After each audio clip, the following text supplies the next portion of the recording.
Oh, yeah. Drink away, Mr. OD. Welcome, you guys. We do have a guest today.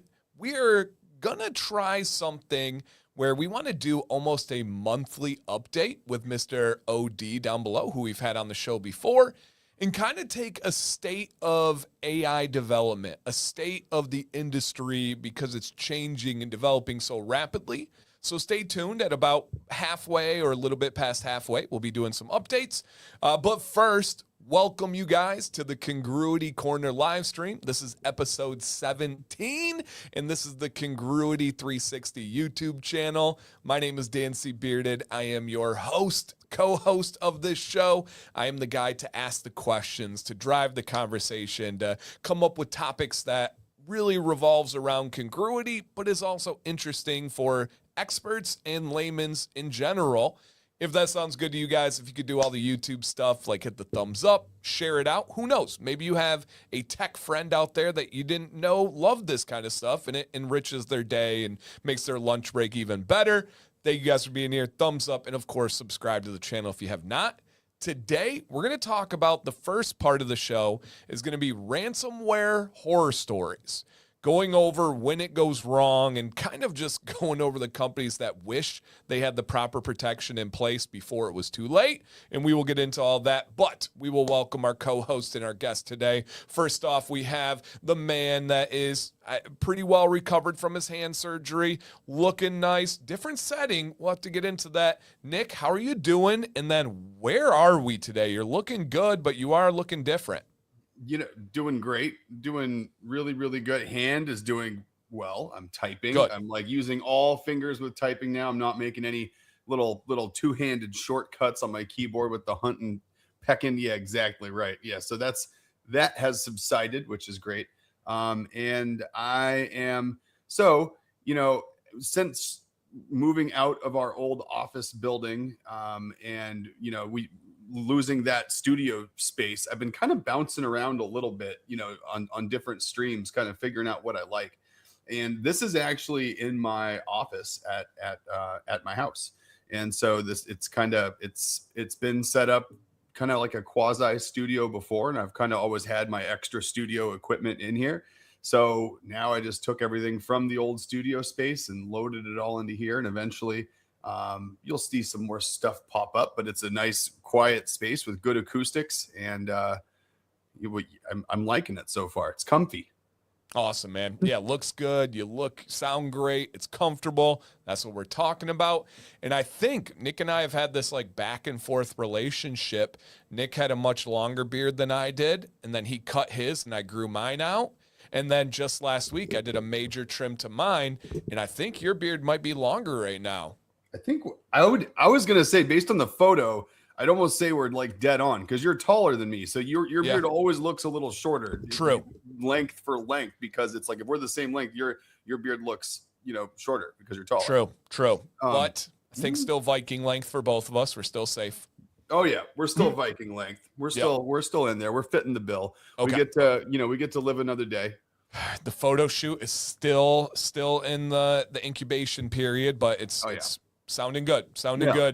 And before we welcome OD officially, shout out to everybody. We have Christopher, Stuart, Jim, Leo, JB, G Squared, Shep, Nate. Welcome, you guys. If you're backstage and just viewing, stay comfortable. You don't have to get involved, but we do encourage you to get involved in the chat. It's a lot of fun. We got some great discussions going on today, but we're going to welcome in Mr. OD. Fun fact, this man is a sand volleyballer and plays some sand volleyball, which I love. Mr. OD, how are you doing, sir? I'm doing good. We should clarify that as used to. Used to, okay. I will say, in middle school, I went to the school board meeting and had a full presentation. At the school board meeting, I had like slides made. I had like folders I passed out to the school board members because when I was at my school, we did not have a boys volleyball team.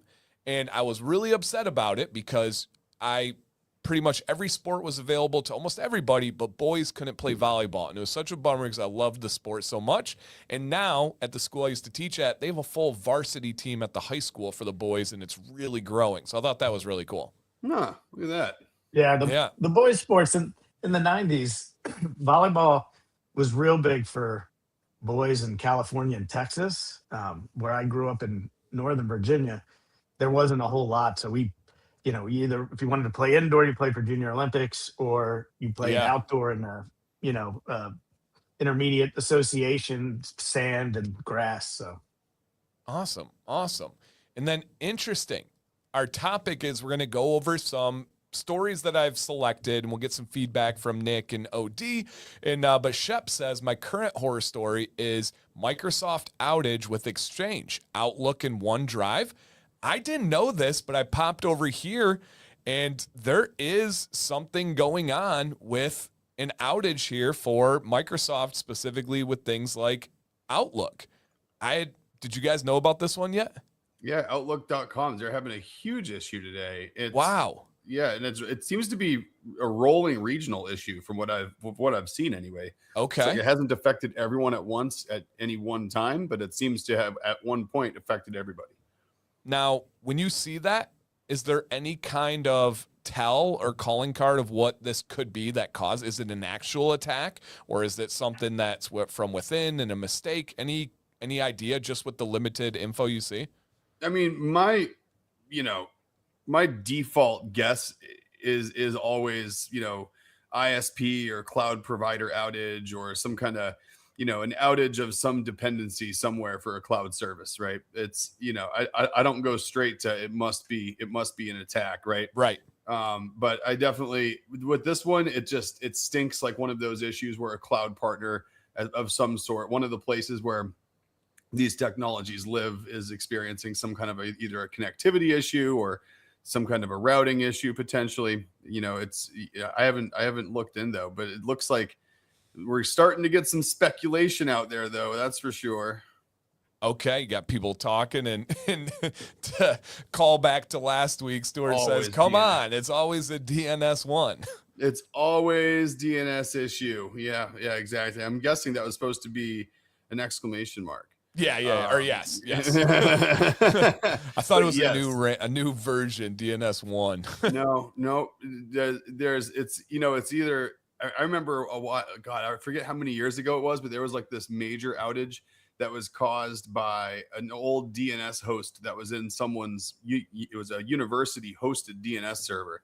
And no one really knew that it had like huge impact on the rest of everything that was functioning out there. It was a very important DNS server of sorts, and I think it was a forgotten about dependency, and it got decommissioned on accident, and it took a good chunk of the internet with it.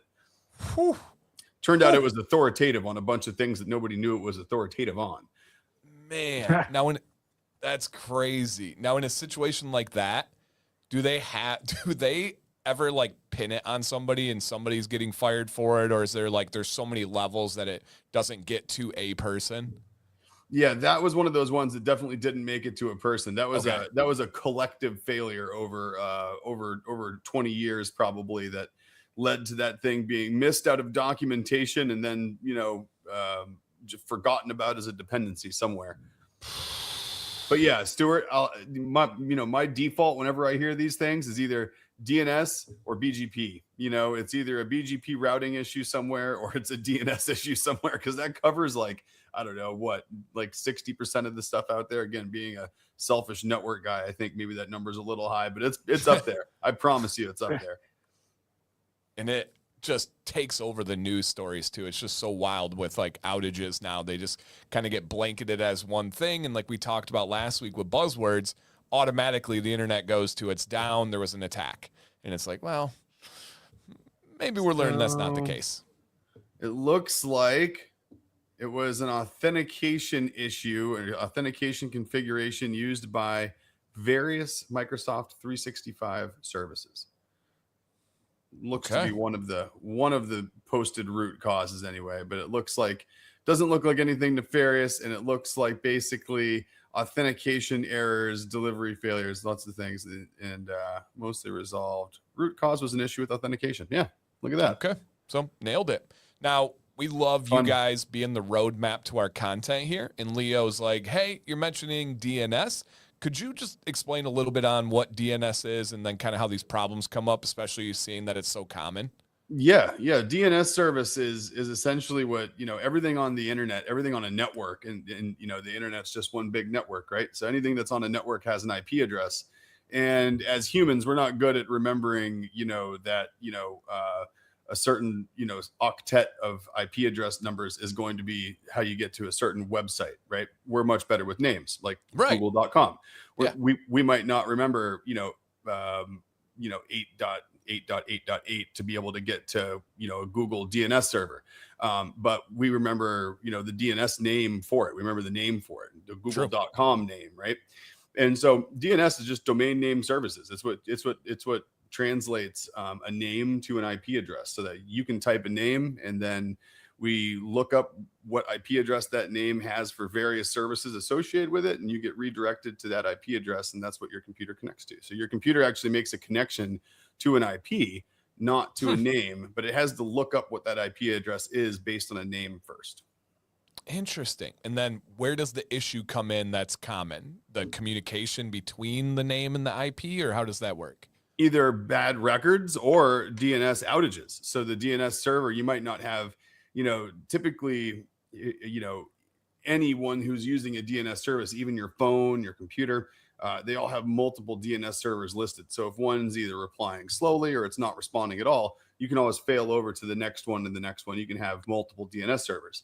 Now the challenge becomes that either when you have multiples and they all are down and you can't get to any of them, or maybe you only have one configured and that one happens to have an outage. They typically run in pairs too, where you'll have DNS, to Stuart's point, you'll have DNS1, DNS2 with a bunch of services. So even though that was supposed to be an exclamation mark, we'll just use that as an illustration of DNS1 and 2. They do come in pairs quite often. And a lot of the times people will just have one configured by mistake. And so if there's an outage with one DNS server, you could maybe not have one that's redundant to fail over to.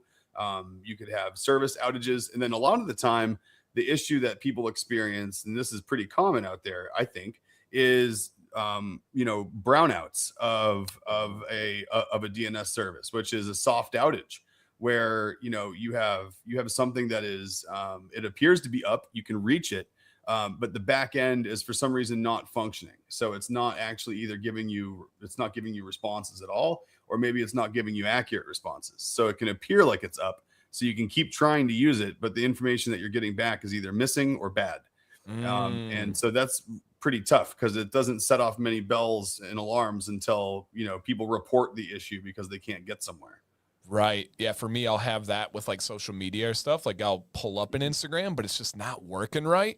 And then the first thing I do is go to Google, type in Instagram, and then all those stories come up, and it'll be situations like that. But everybody probably goes to the same natural reaction when those ones happen. You're like, oh, it must be me. Must be my connection. There must be something wrong on my side. And then you find out, oh, okay, nope, it's much more than that. Yeah. Well, yeah. And, it's about time people stop blaming the network and start blaming themselves. Coming from the network guy. Just throwing that out there. I love that.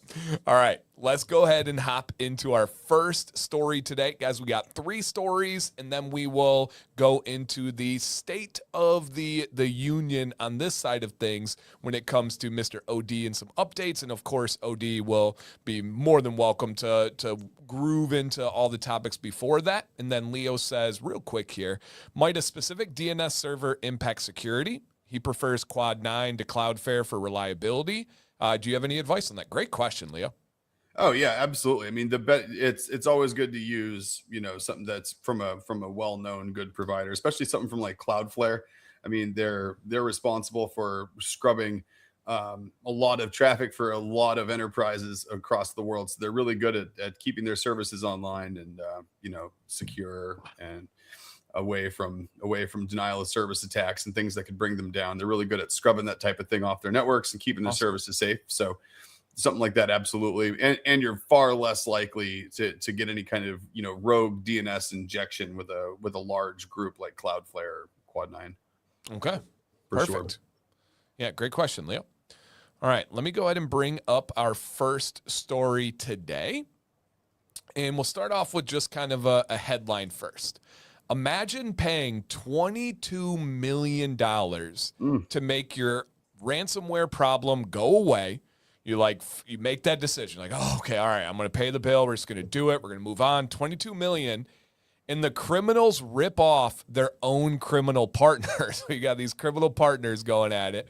And then one side rips off the other, who then comes back and tries to ransom you again because they were the ones ripped off. Unbelievable situation. And I know many people probably remember this, and it's the Change Healthcare, who paid $22 million back in 2024. I mean, this is recent, and then got extorted again. And when I brought this up to Nick knew right away who Black Cat was, and I think you were familiar with this situation. Is that right, Nick? Oh yeah.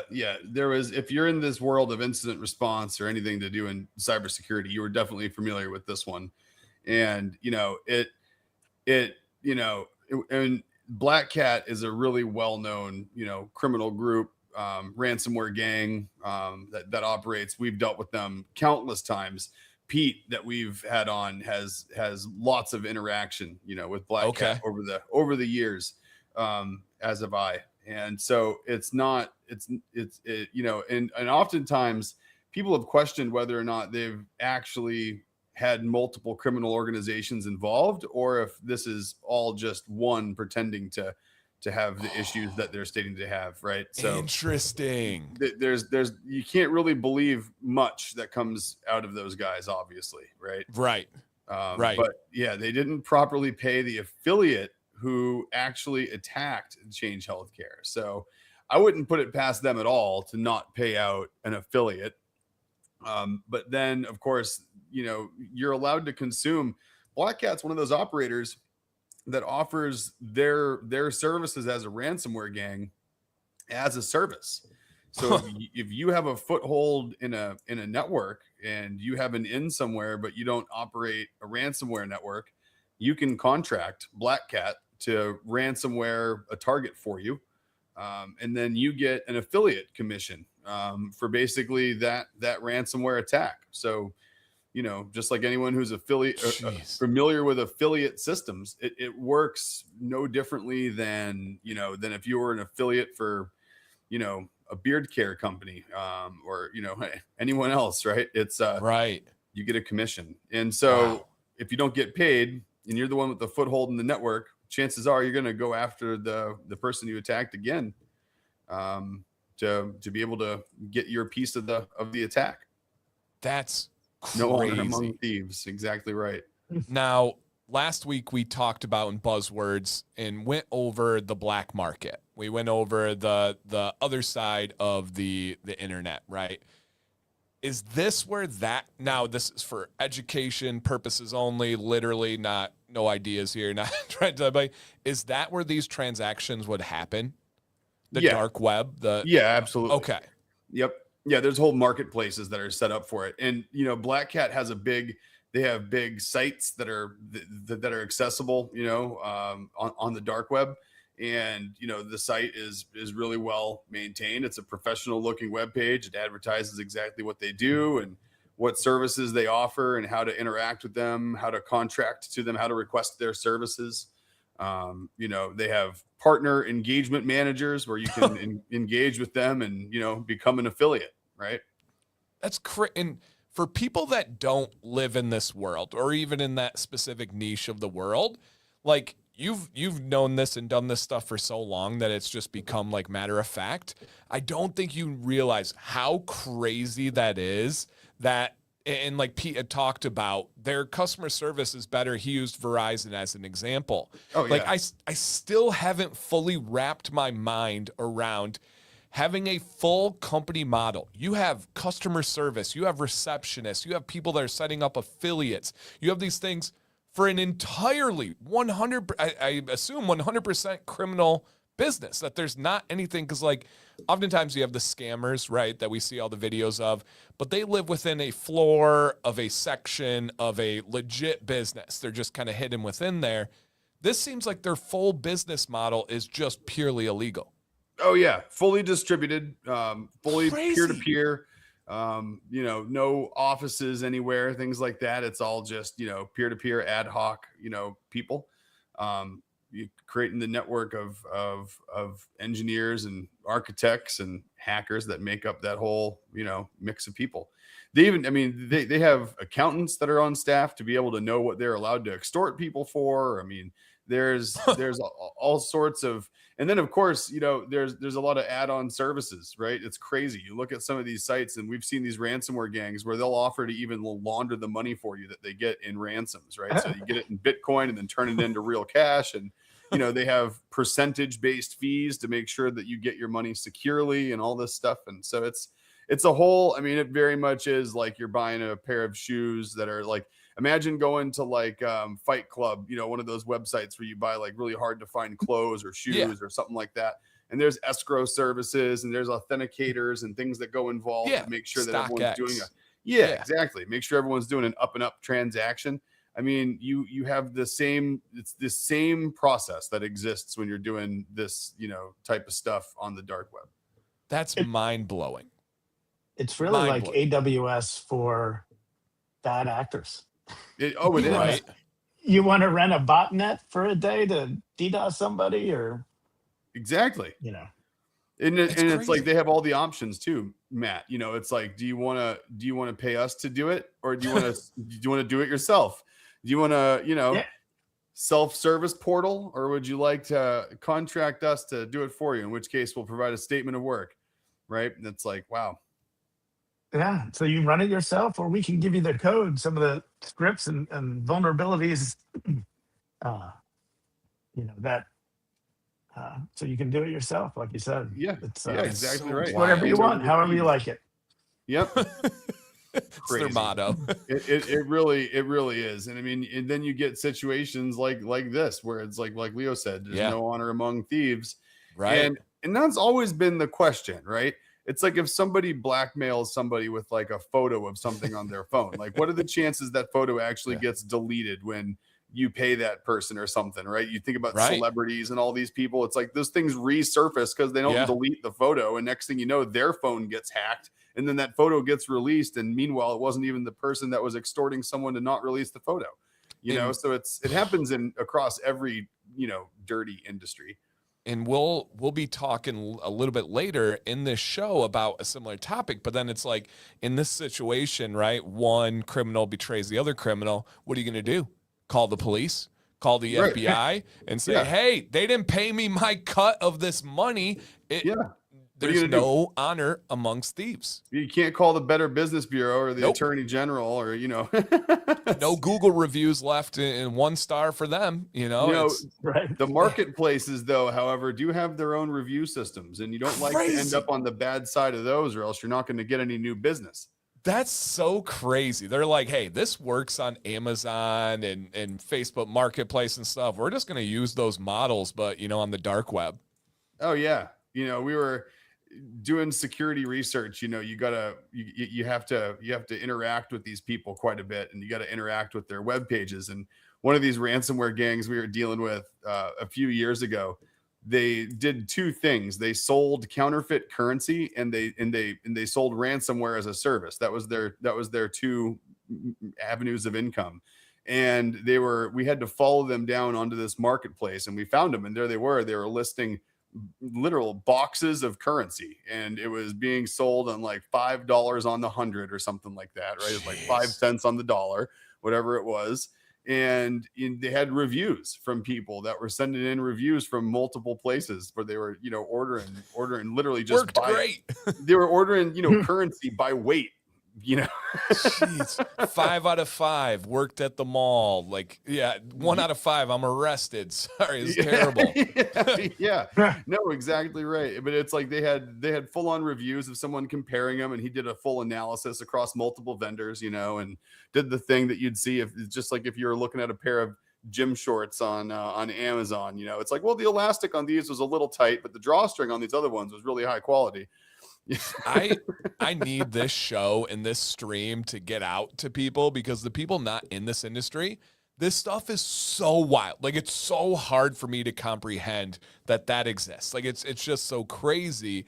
And I have what is probably an obvious question, but that's my job, is to ask, this is not the first time. We'll actually see it again on this show today, where Bitcoin is the method of payment. I'm assuming there's a reason why Bitcoin is used. I'm assuming it's an obvious one, but I genuinely don't know the ins and outs of anything like that. So can you explain why Bitcoin seems to be the choice of currency? It's easier to launder than money, and it's a higher degree of, you know, Harder to track. anonymity, right? Okay.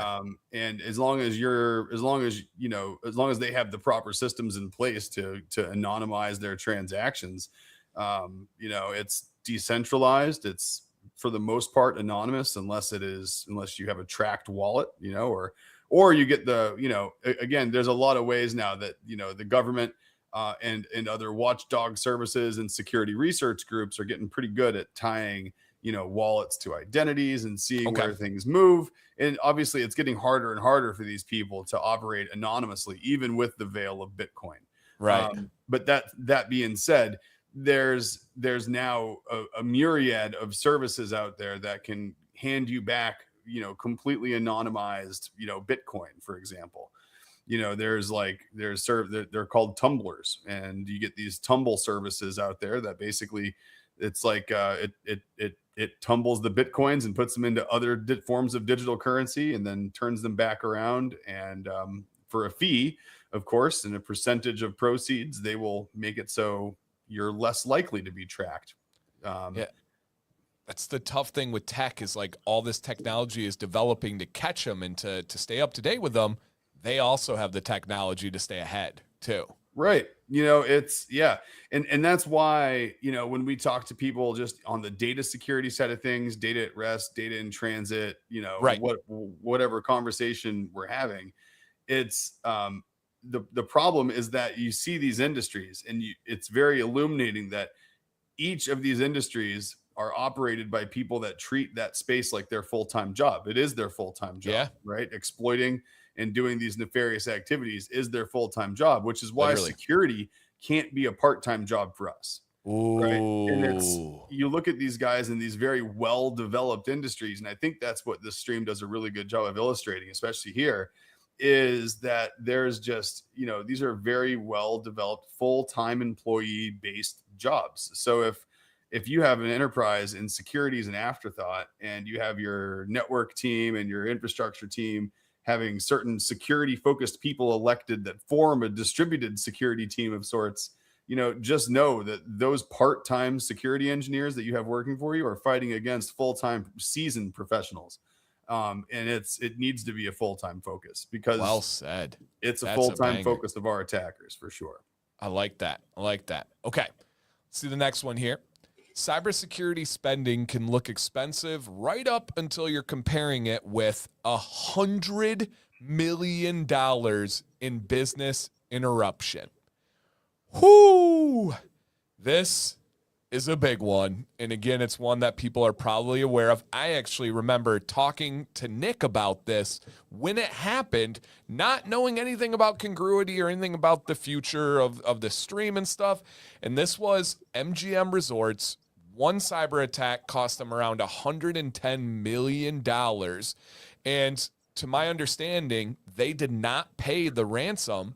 This was the cost of the attack, the cost of recovering.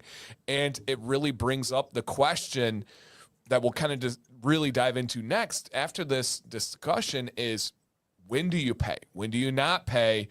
Nick, I remember talking to you about this one, and I remember you going over some and we don't need specific, but like the crazy of like every day, every hour, every minute, how much money they were losing because of this. And I specifically remember you talking about the payment and operational systems, and you were like given like every minute in Vegas something happens here, and then they, if you correct me if I'm wrong, but they switched to doing paper transactions for even credit cards. Yeah, they were doing store and forward credit card swipes, where they were basically unable to verify the balances of someone's card before they were authorizing a charge. So whether it was $10 or $10,000 being fronted at a cash cage, they were basically just crossing their fingers that those cards would go through once they were able to process payments again. But it was a really bad event. I mean, cost, tens, 100+ millions of dollars. And the craziest part about this, and this is what gets me about this attack in particular, and everyone complains about having to take their security certification trainings Right. and like their anti-phishing training classes and everything else. This attack happened from one phone call to a call center employee, to their internal IT support help desk. Whoa, so that one was tied. Oh, That's the way they got in. They basically social engineered their way through a phone call into a help desk at the MGM employee support help desk. at a help desk. Yeah, and it was and they basically social engineered their way into obtaining access and then escalating privileges, and away they went. And it was one of the biggest outages and biggest hacks in casino history. And it was all accomplished from one very, very well deliberately conducted phone call. Now, when you say socially engineered, is that they gained information by talking to the person that they needed? They had enough information about the employee that they mimicked when they called in, where they were able to pretend to be that person. And without verifying, I think there was a couple of pieces of missing verification that happened on that call. So I do think that was a resume generating phone call for somebody. Was not a good day. But yeah, that one, it just all goes down to it wasn't like any of this Hollywood stuff that you see. Right. It wasn't a heist. It wasn't like this big,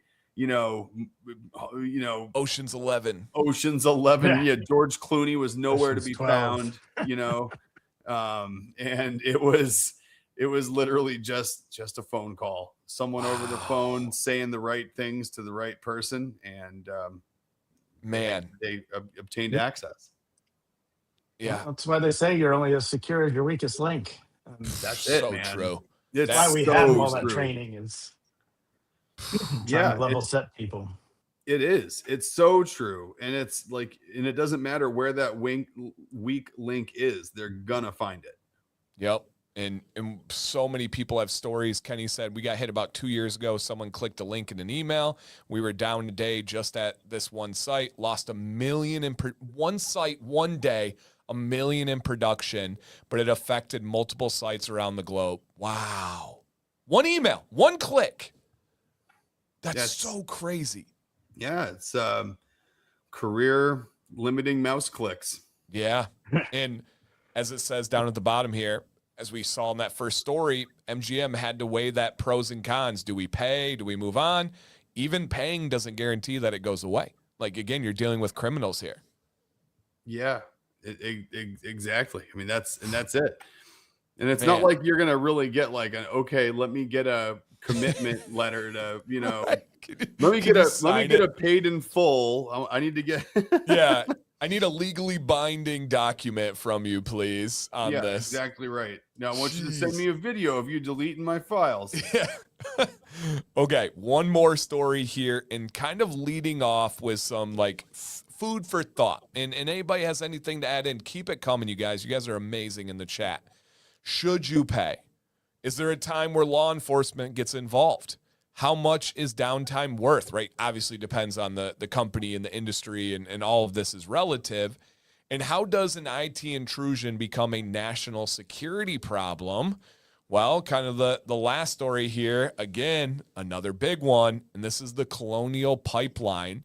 That was $4.3 million ransom. But the biggest thing is the domino effect ahead of that was it went beyond the business. Mm-hmm. It did become a national security problem, and people started panic buying. And this was one where, again, it was an IT department problem, and then it became a full real world problem. It just started there, and they supposedly reportedly paid around 4.3 million because they didn't know how long this was going to take, and then later got the FBI involved, and the FBI seized the Bitcoin and got not all of it back but 2.3 million dollars back, and was a portion of their proceeds. Nick, I remember this one too in chatting with you about it. You obviously remember the Colonial Pipeline. Oh yeah, it was brutal, and that's exactly what happens. Is that sometimes these are targeted attacks, and sometimes they're not. And this is a good example of a targeted attack. And this was more. I mean, I think this was blamed more on hacktivism than it was on anything else. Too was because the people they had a point to prove with this one. And the answer to your questions up top is yeah. I mean, it was like a moral. There was something about pipeline. that, and I don't. Yeah, and it was something about the pipeline was the problem with it. Was the goal of this one more than the money? Probably the land and environment. Yeah, there was something, and I forget what. And I would have someone, if they're going to be looking it up, keep me honest here. But I believe that's what this one was blamed on at the end of the day. But then you look at. I mean, to your first questions here, should you pay? When's law enforcement involved? How much is downtime worth? And how does an intrusion become national security? Is, I guess, in order is we can't tell you, and it immediately, and it depends, and it depends. So should you pay is different in every situation. And from even just a liability standpoint, I think I'd be remiss if I gave anyone guidance one direction or another without knowing their situation, right? And so should you pay? It's a very strong, it depends on your situation, and your tolerance for risk and your appetite for that sort of engagement. But then there's when should law enforcement become involved? It's typically required as part of your cyber insurance policies and things like that you disclose and get things involved pretty quickly. And also based on cyber insurance, they also have policy that dictates whether or not you're even allowed to pay, or whether or not it has to be ran through them, when law enforcement becomes involved, when you notify them, how much time you have, when disclosures need to be filed if you're in a regulated industry. All those sorts of things are typically pretty well defined and by a number of things that could be in place. Interesting. Yeah, I never thought about that. It's like a car accident, right? You got to call the police just to have the documentation. So insurance says that that's part of it. Makes sense. Yeah. Interesting. And then, the downtime, like something like Vegas, every minute is an insane amount of money. Interesting. We actually, last year, our local hospital, like in our town, they had an attack, and it was an actual attack. And they were not able to take patients. They weren't able to bring them in. They were turning patients away. I remember that. I reached out to you, and that was crazy because he has since passed, but my father-in-law, my wife's dad, he was going there and was going to have a major surgery. He was stuck in the lobby just waiting. They couldn't access anything. So that cost of downtime is a very different cost than what we traditionally speak of, but they were still holding strong, and they were not going to pay it. And I thought that was just a wild thing when, again, it's very relative, and we're talking about the cost is helping of patients. Yeah. And to G Squared's question down there about, can I at least make a blanket statement that says you can't, or make a statement that says you can't blanket statement saying to never pay. And, you can't blanket statement saying never pay. Everyone's situation is different. Okay. And then Stuart says, DarkSide released a statement that said they did not directly mention the attack, but claimed our goal is to make money and not creating problems for society. I remember that. I remember that happening, about them literally saying that, like, we're just trying to make a buck. We're not trying to set off a gas shortage or something like that, or whatever. Right. It was. Maybe. Yeah, I do remember that, Stuart. Yeah, that was a trip. Interesting. And then it's like creating problems for society. That could almost be taken in two ways. Like, are you attacking it because the pipeline is creating problems for society? Or they're saying it like, hey, we're not doing this to create problems. We just want money. You know, I think that's actually I think that's probably the hacktivist part that I remember, is that they disclaimed anything from being hacktivism. And they were like, listen, we don't have a purpose behind this. We're just trying to make money. Just pay us. Okay. Yeah. So opposite. Respect. Yeah, right on. Awesome. Well, those are a couple of the horror stories of what can go wrong when you're not protected properly. And obviously we can go on and on. Those are just some big ones, and they're the ones that I thought were very, very interesting. Next up, let's go ahead and do a little check-in with Mr. Matt, Mr. OD here. He caught an interview that was very interesting, and it was titled Software Fundamentals in the Age of AI. And this was between two guys. And essentially, the main topic was, if AI agents are writing more and more of our code, do traditional software engineering fundamentals still matter? And I'm going to kick it to OD there. And just what was your takeaway on this, OD? And then however you want to proceed with this, super interesting stuff.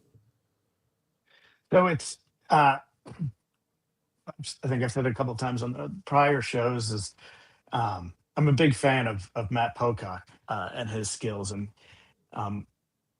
early this year, so between fall of last year and spring of this year, everybody had all these kind of spec-driven development, GitHub release Specify, and AWS release Kiro, which is their harness that's spec-driven out of the gate. And so it was, when I first came across Matt Pocock, my view was saying, okay, we need to do a little bit more than just create a plan ahead of time and really spend a whole lot of time and investment in doing this upfront requirement, very waterfall style. And I was like, okay, well, now there's so many software fundamentals, or design patterns and all these things. And I think, one of the interesting things that they said, and I'll get back to what Uncle Bob was talking about, but Uncle Bob had said he had heard a quote saying that software was one of the most complex things that humans have ever created. And so it's because of its complexity, they needed to figure a way to reason about the problem that they're trying to solve, right? So, I mean, nowadays, most programmers don't get outside of C# or Go or Python or their house. Back in the day, when when you had to do the bits and bytes at assembly, and there's so many layers in the basement of software that nobody ever really looks at. So his whole point, or the point that he was saying, was that that the software design patterns, the software fundamentals, however you want to say it, they are the tool that we've developed over 50 years to reason about these complex systems. So why do we think that, to think that AI or these LLMs know these fundamentals out of the gate is completely wrong, because they don't. I mean, they're just, they were made by humans, and as anybody's played with them, they are unreliable like humans sometimes. So teaching or instructing your agents to baseline in one of these fundamentals, and Pocock's, he dug in all on DDD, which is domain-driven design. And that was a book written by Eric Evans. I don't know how long ago. But that fundamental, that design pattern has a lot of things in it. So it has a thing called a context, where everybody on the team, it was done with regular software developers. So everybody on the team had this language that they could talk. When you say this, you mean this. And it was very, very defined. So the context is one of the things that's built in the Pocock skills. And so, you don't move forward into implementation until you and the AI have an agreement of all the language that you're going to be using. And I found, since I've adopted it, I found that goes really, really far. because you're not re-explaining something, or in another session because you've got another feature and you talked about error budget, right? So you don't have to re-explain what an error budget is in a different session. There's this context file that you're kind of building this taxonomy, and that way you can always reference it so it knows what it is. So I Right. found, and to their point, and for those who don't know, Uncle Bob is Robert Martin. He was the author of the book called Clean Code from 2010, 2009. Anyway, it's been around for a long time. And I think that's how he got, it was an interview after the book, I think, how he's got coined Uncle Bob. Anyway, so with that kind of background of the software design principles, Matt and Uncle Bob were talking about these same things, because Uncle Bob is very much a clean code and kind of guy. I mean, he's written books, Clean Code, Clean Architecture, and he just released a new version of Clean Code. So they were talking about those. And one of the questions that Matt asked Uncle Bob, I just love saying that. I wish I had an Uncle Bob. It's a great name. Right? Was, what do you say to people who say, do we still need these fundamentals since everybody's just vibe coding? Like, what is it? And so I kind of gave the spoiler alert, or the spoiler ahead of time. And it was the complexity, right? So these fundamentals help give AI a way to reason about the complex software that we're about to build or about to do whatever. And so it also lends itself for long-term support, because you have these, another part of DDD I think is important. So we have the context file. You also have the architectural decision record. So we're ADR. And so as you kind of go through this planning and building out the system, it'll record certain decisions that are concrete for the rest of your application. And so Okay. with the skills, it knows to say, okay, well, we're going to, if we see a word we don't know, let's go look it up in the context to see if that's something that I should know. And then again, it goes through the different series of ADRs that you've locked down as you've gone through the building process. And it will say, okay, well, you want to do this, but this violates a decision we made back, however long ago, in ADR 2, right? So a lot of that I'm feeling is giving me a lot better accuracy with the code that I've been generating. Huh. So it makes a lot of sense. And I think, if there was going to be a line between vibe coding and non-vibe coding, I would say vibe coding is AI generated code without software fundamentals, and agentic coding or agentic engineering, or agentic development, I guess is the best to say, is applying software fundamentals with your agents. And so I think that was definitely one of the points that came out of that. And it definitely resonates with me because I've seen it on my own. One of the other points that they talked about was Uncle Bob is completely against upfront planning. Well, I wouldn't say completely against. He's found some ugly sides to it that have kind of put him in rabbit holes. And what do you mean by that? Just had to upfront planning? What's that? Yeah, what do you mean? What is explain upfront planning on that one. All right. So so the specify the spec-driven development, that is where you spend a day or two just planning out the software like you would have in a classic waterfall scenario. So you want to think about, these are all the features, this is the technology stack, here are all my edge cases. So you're trying to define the whole application up front, right? As much as you can reason about it. And then you start breaking that up into phases or epics and tasks, and then have your agents take a very small task and it can focus on. Okay. And then you kind of build it that way. One thing, it actually bit me this week. Well, actually it started over the weekend. I just decided to pull the plug on it this morning.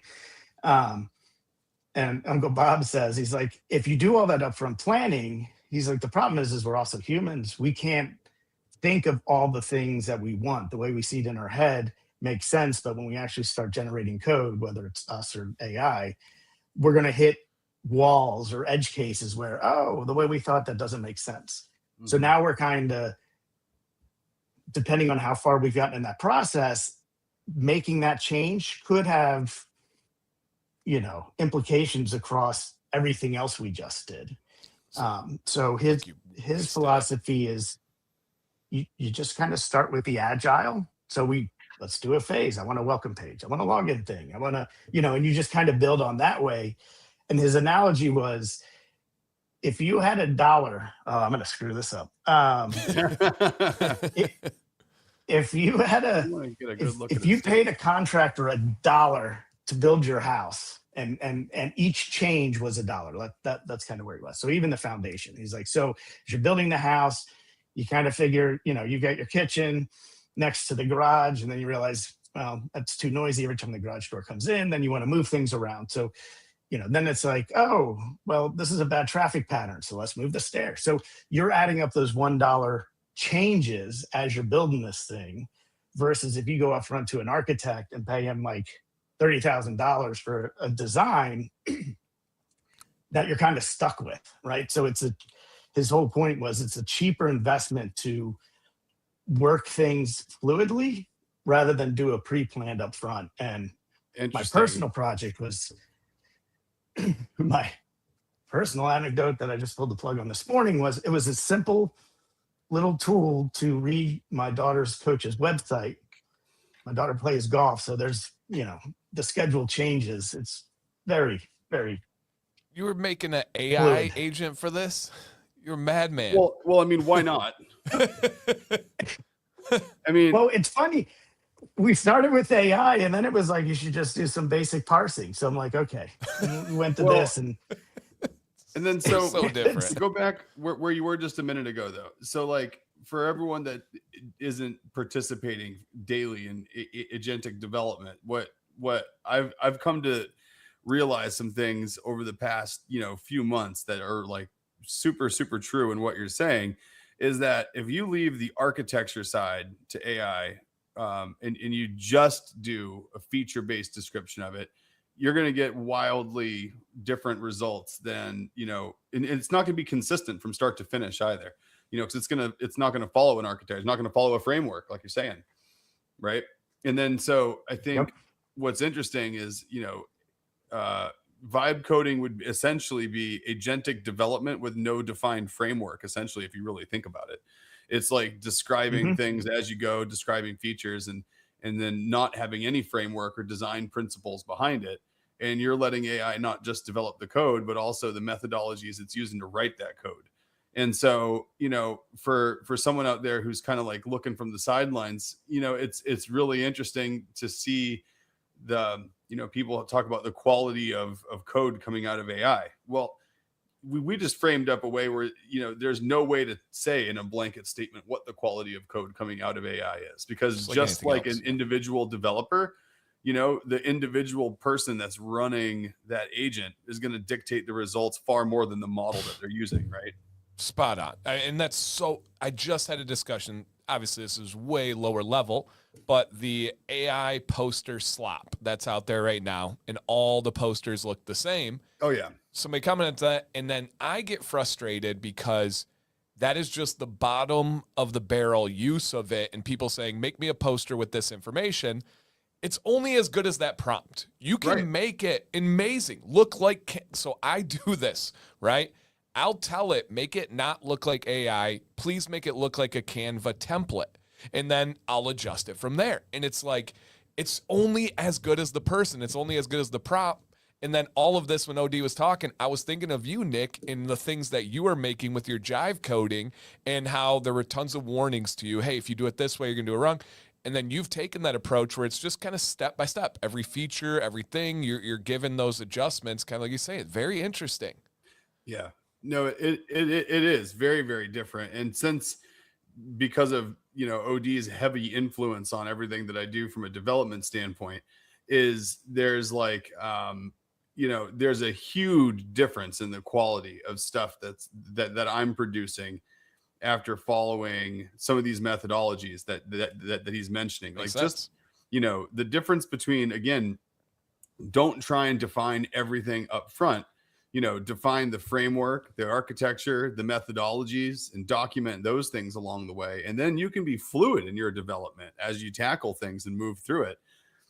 But Matt, I remember at the beginning, before I was really following, some of these things that people are coming out with and some of the ways that we're learning how to interact with AI. I remember at the beginning of every conversation with every agent, I'd have to say, go review this MD file, go review my Git logs, go review this, go review these files, look at these 4 memories. And, you look at the amount of stuff that I had to preamble into a prompt to be able to get it to not step on things that I have done or follow the way things are, not invent, a new way of doing something partway through doing it. Whenever you have it, like you said, following, some of these frameworks and following those external, points of reference. I mean, the quality is in the workflow. I mean, it's night and day.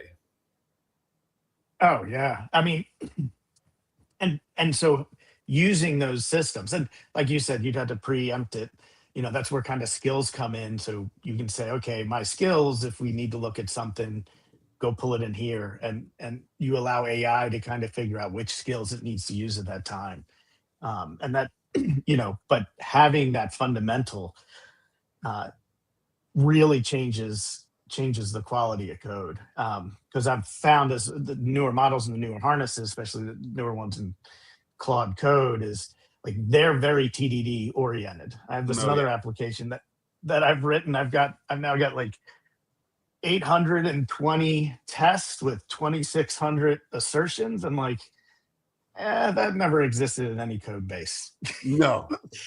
and so, and another thing along with those fundamentals that are cheap wins is I found this skill, Ponytail, over the weekend, and their whole thing is, this is your old curmudgeon that's been around for 20 years before the version control, and he looks at your 50 lines and replaced it with one line. But it has this logic ladder. So when you're doing a feature, it's looking to reach out to some code. It's like, do we need a third-party library because it's not part of the standard library for the language? So it has all these things to look through, and then it's like, okay, well, if you got to this wrong, you can do it the way you were going to do it. And this has been pretty good. There's another skill that other people might have known called Caveman, that helped a lot in this space. But because it's not trying to go out and finding it, and you're trying to reduce it, it helps in the token utilization, because it's not coming out of the gate with a 100-line function, which, after a couple of small questions, you can say, oh, well, look, this is built into the standard library. So I just like their avatar for Ponytail. That dude looks Yeah. awesome. It's fantastic. I'm pretty sure I've worked with that guy before. Oh yeah, we've all worked with that guy. Yeah. I can hear him getting impatient with my stupid question right now. No social skills. Just Yeah. Oh, yeah. He's coming out with some cheese puffs. Oh, yeah. yes. Oh yeah. Yes. Cheese puff Yes. fingers, Mountain Dew. Oh, Yeah. hey, I was gonna go like trolley gummy Mountain Dew. Let's not disrespect just general Mountain Dew. Okay. I can't blanket statement Mountain Dew right now. Sorry. Okay. Come All on. right. Thank you. Let's That'd be be like fair. say if there he is with Cheeto fingers drinking a pop. You'd Yeah. be like, whoa. Right. Hey. It's my one vice, you guys. My one thing is Mountain Dew. All right. Let me have it. Okay. Wow. Goodness gracious. All right, guys. You can have all the ones that I never drank. That's it. Yes, all please. of mine. I will say I did draw the line at the collab of the trolley gummy Mountain Dew. A buddy of mine reviews stuff, and he said it's sweet on top of sweet, and I was like, that's one too many. I can do sweet on sweet. I can't do 3. Are you saying trolley for the little gummy things that are? I thought those were trolleys. Oh, I might be saying it wrong. Don't they have a picture of a troll on the bag? All right, this is embarrassing. Oh, you got a bag. No, not only. Okay, all right, guys, we're going into extra There's a time. troll on the damn bag. I got extra time for the for, I thought it was for the ego. trolleys too. So I won't do the Mountain Dew drink, but I will do the other side of the collab. I've got the Mountain Dew gummies. All right. All right. No, I think you're probably right. I don't know. So this is me I don't being know. completely ignorant to what the actual way of doing this is here. My two assumptions: one, I've always assumed it was trolley, and two, that you pronounce things wrong. So yeah, I do. Between the two of those things, I had to ask. Intersection. Yeah. I do. It's my thing. It's my thing, you guys. So, but normally I'm joking. Like when I go to a Mexican restaurant, I say no jalapenos, please, and every time, and I just make sure they or I'll say Cajun, and I do these things on purpose. That one wasn't on purpose. If I was wrong, I was just wrong. Oh man, you're wait till Violet is a teenager, then try to do that at a Mexican restaurant with her. She's gonna be like, "Oh, Dad." Yep. Wow, that was amazing. Okay, we're gonna find out, and we'll report back next week on the actual pronunciation.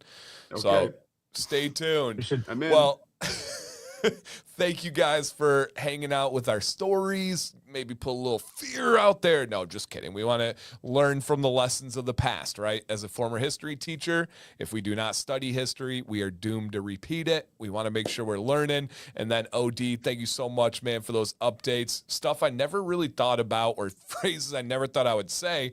But as I interact with Nick on a daily basis and he's talking about this coding and stuff, it's like, oh, that does make sense. Oh, okay, yeah. Super, super interesting. And thank you so much, Jim. He said super good stuff. Thanks, Jim. Absolutely awesome. We will be back next week, you guys. Same place, same time. OD, Nick, you guys got anything, last things before we let everybody off back to work for the day? That's it, man. That's it. Stay safe out there. Don't click on anything stupid and go write some cool code. Mm-hmm. Well, we never did cross the crap score. Oh yeah, real quick. and- What's the crap score? I do like this. So one of the things that came out of the Uncle Bob thing was he's got this crap utility, and it's for change risk anti-patterns, is what crap stands for. And so it's kind of a change risk practice. Yeah. It's a testing methodology of where you randomly change symbols inside your code and see what breaks and what doesn't break. And so he runs it. He was just talking about, like, if he has a agent that builds a feature in 5 minutes with his testing harness and his crap scores, and there's a mutation type of test too, and a score there. So he has all these like advanced testing things. He's like, if my agent does 5 minutes of code, that'll be about an hour of testing. And that's still a win, because if a real programmer were to do it, would take half to a full day. So that's the crap score. The crap score. Don't go write anything cool without keeping that in mind. Yes. Yeah. Always remember the crap score. That's right. Or it'll catch up on you. It will. Right, and he's got a few of the utilities on his GitHub repo. All right, guys. Have an awesome week ahead. We'll see you next week. Same place, same time.